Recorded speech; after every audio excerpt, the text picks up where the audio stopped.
Hello, my name is Anthony Tran. Welcome back to the Unknown Military History Podcast. We left off the previous episode with a new order being established in a fractured Macedonian empire. The death of Antipater had led to a power struggle in mainland Greece between his successor Polyperchon and his son Cassander. With the help of the ruler of Asia, Antigonus, Cassander was able to drive out Polyperchon, kill Alexander the Great's mother Olympias, and secure himself as ruler of mainland Greece. Meanwhile, in the course of several hard-fought battles, Antigonus was able to defeat his old enemy, Eumenes of Cardia, through treachery.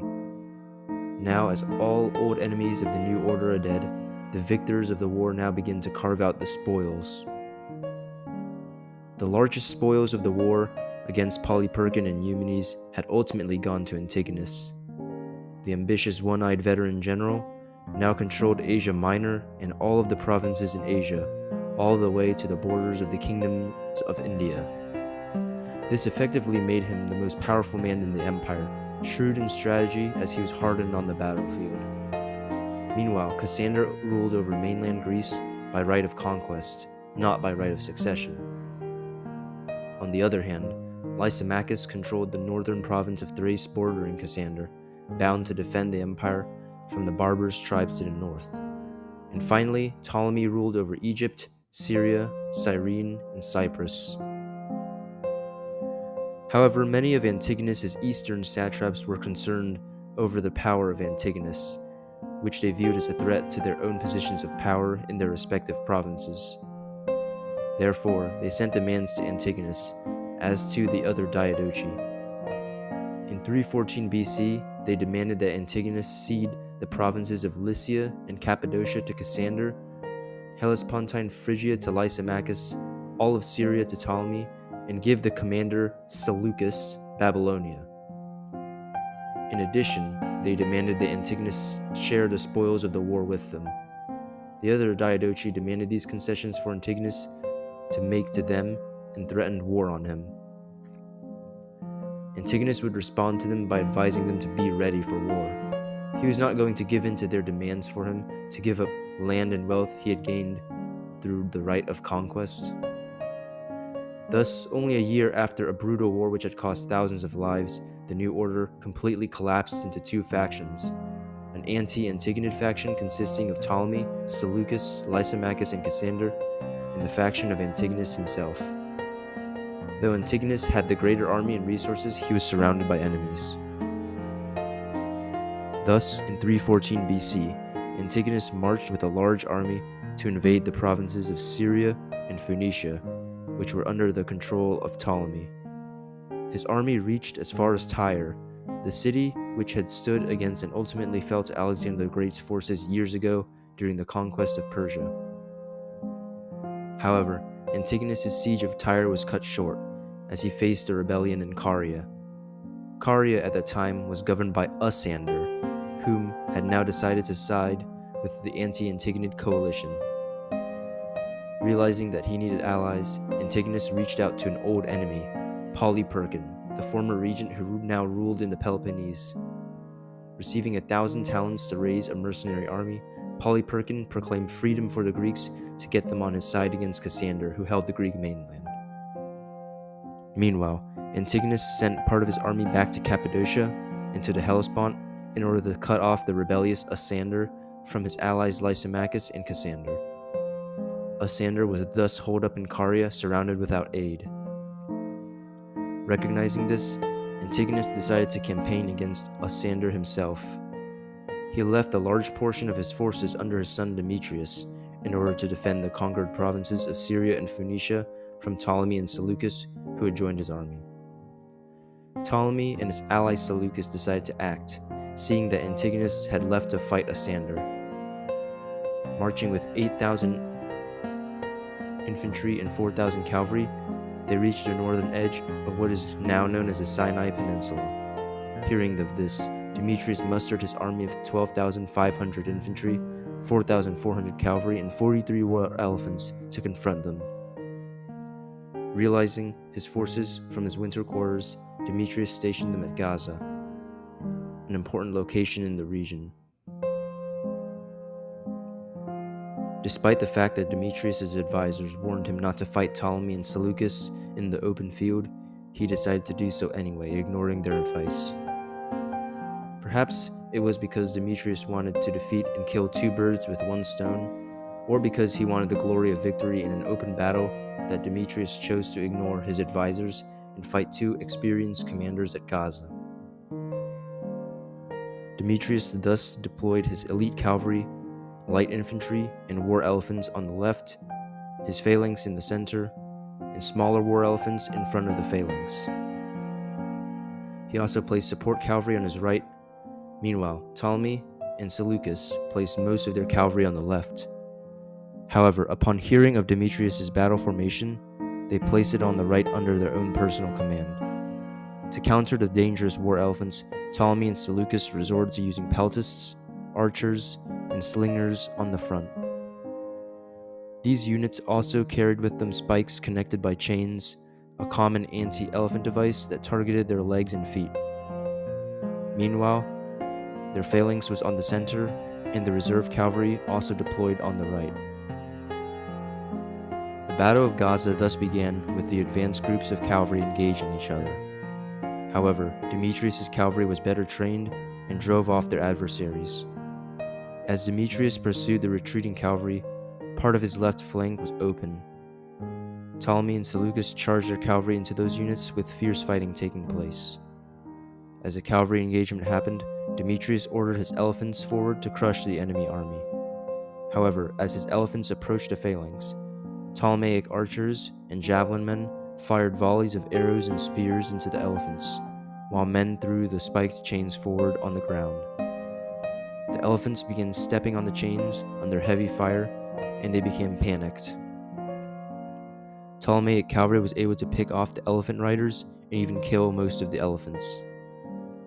Demetrius' intention to cause a loss of morale in the enemy army had backfired against him that very way, as many of his cavalrymen retreated upon seeing the elephants laid low. As for the center, the phalanx standoff was a stalemate. However, Demetrius and the remaining cavalry were outnumbered and fell back, retreating over an open plain due to heavy losses against that of Ptolemy and Seleucus. Eventually, the Antigonid phalanx was overwhelmed by enemy cavalry, and they routed.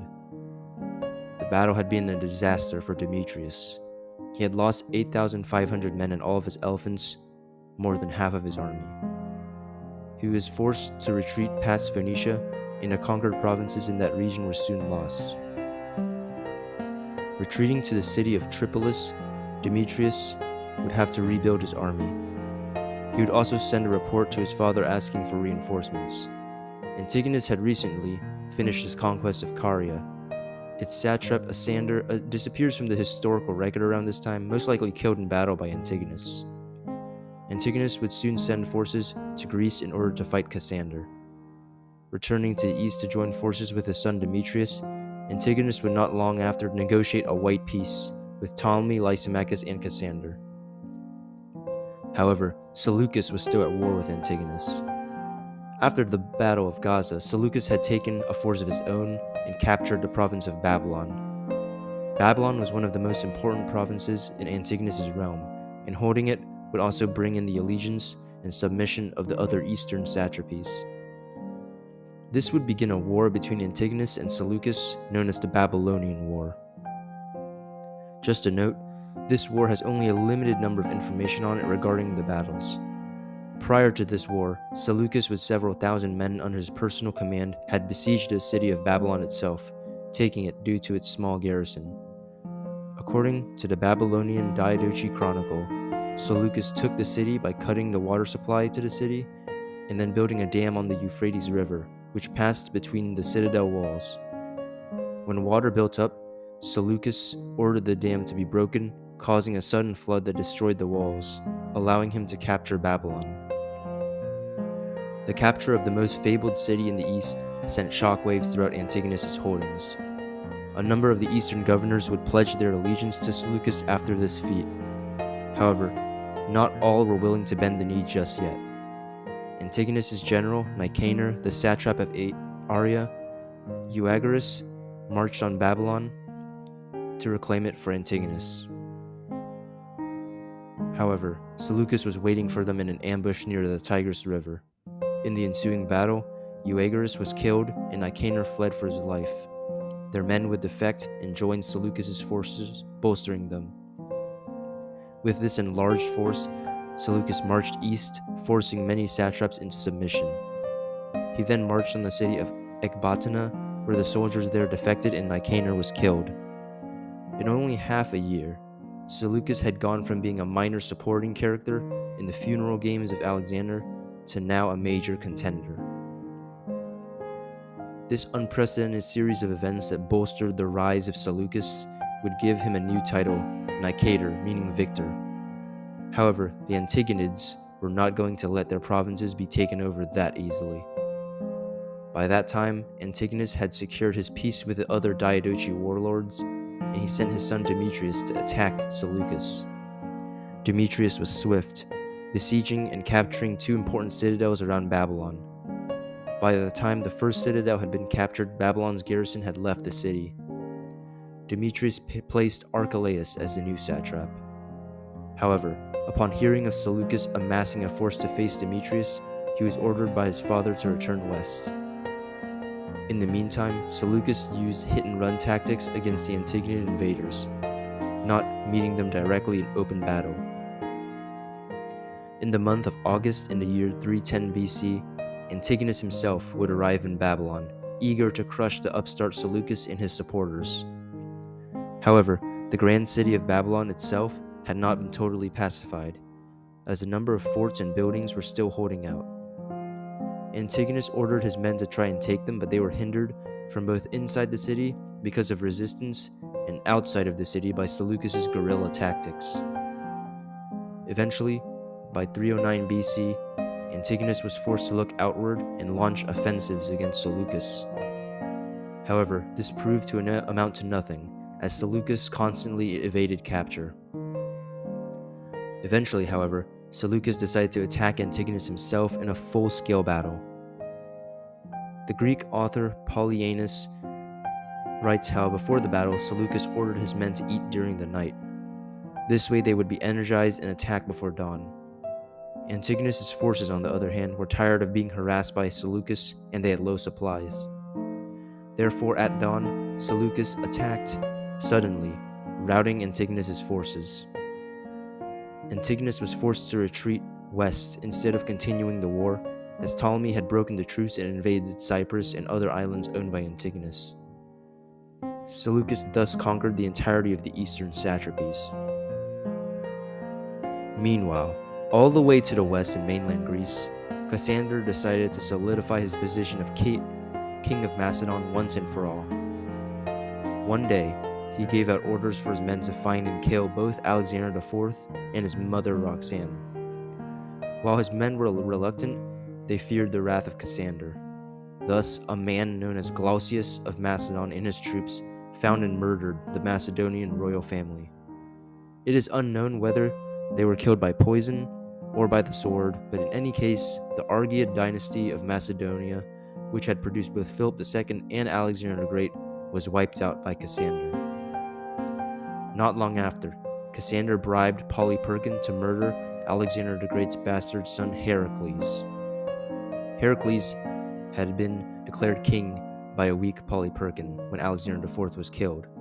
However, upon hearing of the bribe and promises of peace from Cassander, Polyperchon had Heracles executed before he retired from his post, leaving behind the chaos that had engulfed the broken empire and Alexander's dream. The murder of Alexander the Great's son and dynasty, as well as the unprecedented rise of Seleucus as a new contender in the east, spelled the end for possible Macedonian reunification. Despite the fact that the other Diadochi warlords were dismayed by Cassander's actions, they would ultimately declare themselves and be known as kings. By this point in the funeral games, there were 5 rulers of a broken empire: Cassander in Greece, Lysimachus in Thrace, Antigonus in the Levant and Asia Minor, Seleucus in the eastern provinces, and Ptolemy in Egypt. They were all kings in all but name, and a new era of war dawned. In the next episode, we will discuss the war between Antigonus and Ptolemy over the crucial islands of Cyprus and Rhodes, and detail the feats that Antigonus' son Demetrius would accomplish. I once again thank you for listening to this episode of Unknown Military History, and it has been a pleasure for me to tell this story, and I hope you have enjoyed this episode. And until then, see you in the next one.